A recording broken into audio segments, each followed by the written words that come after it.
Hi, and welcome to another episode of Emerald Isle Vacation Home Specialist. I am your host, Dennis Richkovsky. Some of you recognize me as the co-owner of Flip Flops Donuts, and some of you know me as your broker of real estate who specializes in waterfront and water view properties along the Crystal Coast, especially on Bogue Banks and in my town of Emerald Isle, North Carolina. On this channel, you will find essential information from the inside scoops on buying and selling houses to how to live with the ocean, rivers, and sounds that define the Crystal Coast. Today's episode is all about sea turtle season. Whether you visit here occasionally or live here full-time, knowing the history, value, and importance of sea turtle season on the Crystal Coast is a story worth telling. Before I begin, please subscribe to my video channel now or at the end of this episode.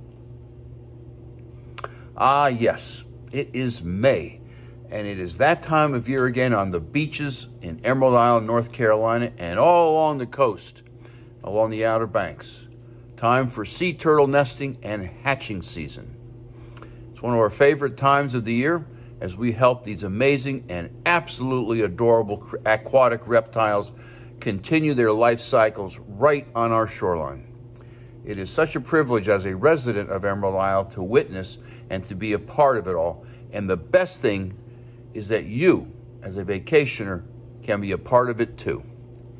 If you're vacationing on the North Carolina coast with us from May through October, here's what you need to know about sea turtle nesting and hatching season on the beaches of Emerald Isle and what you can do to help. As for what you need to know, for starters, it's mainly loggerhead sea turtles that nest in Emerald Isle, and occasionally greens, but rarely leatherbacks or Kemp's Ridley. Loggerhead sea turtles come ashore to nest 3 to 5 times during a nesting season, depositing an average of 120 eggs per nest. The eggs then incubate in the sand for about 60 days.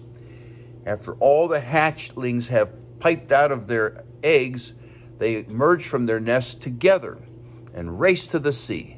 It's estimated that only 1 in 1,000 survives the first year, and as few as 1 in 5,000 or 10,000 mature to adulthood. What you can do to help: perhaps you have walked out on the deck of your Emerald Isle beach vacation home and decided to take a stroll along the shore. During your walk, you notice some flagging tape and a yellow post with a number on it, oftentimes way back by the dunes. What is it, you might wonder? Well, it's a protected and viable loggerhead sea turtle nest site. You see, loggerhead sea turtles are a threatened and endangered species, and the Emerald Isle Sea Turtle Protection Program tries to locate and protect the nest sites and help the hatchlings enter and return to the ocean. The program has about 80 volunteers who walk the entire 12.5 miles of the Emerald Isle beach early every morning from May 1st through August 31st, searching for evidence of sea turtles that may have come ashore during the night to lay eggs. The 200 to 350 pound sea turtles leave characteristic crawl marks in the sound up to 40 inches in width. Once spotted, the volunteer walker, or our volunteer vacation walkers, that's you, call in their findings, and the program coordinator quickly comes to the site to check for the possibility of eggs being present. If eggs are found, the nest site is marked off by flagging and a yellow post with a number on it. The incubation period is roughly anywhere between 56 and 70 days. On about day 50, a volunteer will dig a trench about 2 feet wide and deep to help guide the hatchlings to the ocean. The trenches that are dug help guide the hatchlings towards the ocean, especially if the volunteers are not there to assist. The flagging is extended along the trench, and here's where you come in. Steer clear of these trenches and their flags. The exact time when the hatchlings will come out of their nest is not exactly known, but most turtle hatchlings occur once the sand gets cool and quiet, usually after dusk. Since the hatchlings associate noise and movement as signs of predators, if you come upon a hatchling, stay away about 30 feet. And if you are witnessing a hatchling, please, no flash photography or flashlights. That's because a hatchling will go towards the brightest thing that it can see, whether it is the ocean, or lights on a house, or the light on your telephone. So turn off all unnecessary lights. A hatchling only has enough energy to swim for about 4 to 5 days to make it to the Gulf Stream, which is about 30 miles away. Distracting the hatchling with your artificial light simply makes a difficult task even more daunting. 3 to 5 days after the first hatchling emerges from a nest, volunteers will conduct an excavation of that nest site. Everything is dug up so that the hatched eggs can be counted, undeveloped eggs can be discovered, and any hatchlings that were not strong enough to emerge on their own can be released into the ocean. So, what if you're visiting us in Emerald Isle and you happen to stumble upon a sea turtle track or spot a sea turtle on the beach? Call the Emerald Isle Police Department at 252-354-2021. They will notify the appropriate volunteers 24 hours a day, 7 days a week.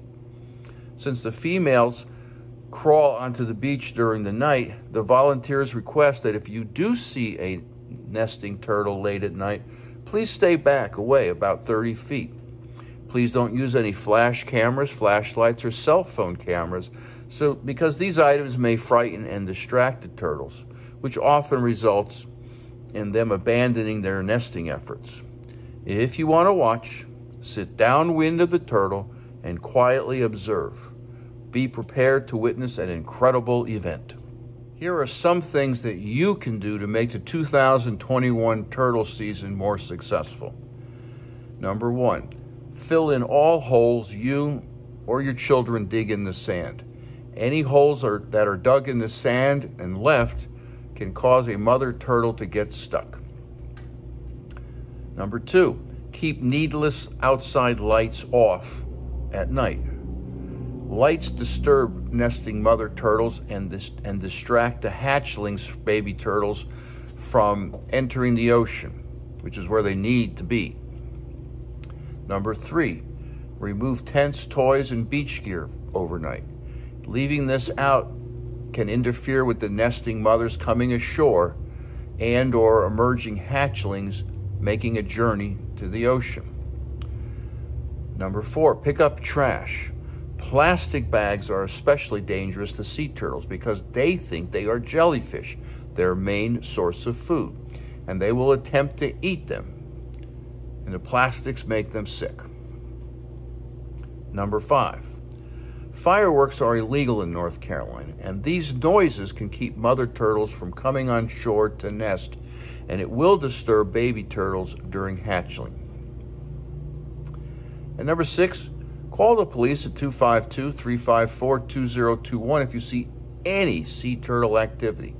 Remember, if you are seeing a nesting or a hatching turtle or anyone disturbing a marked turtle nest, please contact the police ASAP.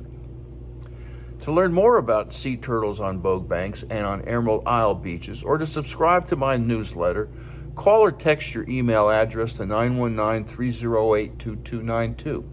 To learn more about real estate along the Crystal Coast of North Carolina, sign up for my blog on my website, www.eihomesforsale.com, and subscribe to Emerald Isle Vacation Home Specialist on YouTube at the end of this video.